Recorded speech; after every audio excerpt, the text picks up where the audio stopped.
Using slicers in Excel. Slicers can be used in both tables and pivot tables. To insert a slicer in a table, click inside the table, go to your Insert tab and click on the Slicer button. Or go to your Table Design contextual tabs and click on the Insert button.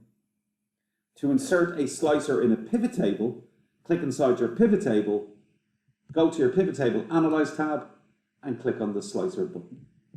Slicers allow you to interactively filter your data.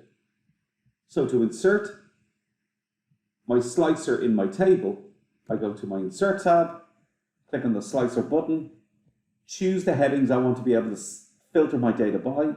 I'm going to choose Country and Salesperson and click OK. I can then move these slicers anywhere I like on my screen. I can make them bigger or smaller, depending on what I'm looking for. I can even change their colors, select the slicer, up to your Slicer tab, and you can see I can even change the format or colors of my slicers. To use the slicer, I can then click on any one of these options here, and you can see it instantly filters my data. To clear a filter, click on the Clear button. To select multiple options, hold down your Control key and it allows you to include multiple salespeople in this case.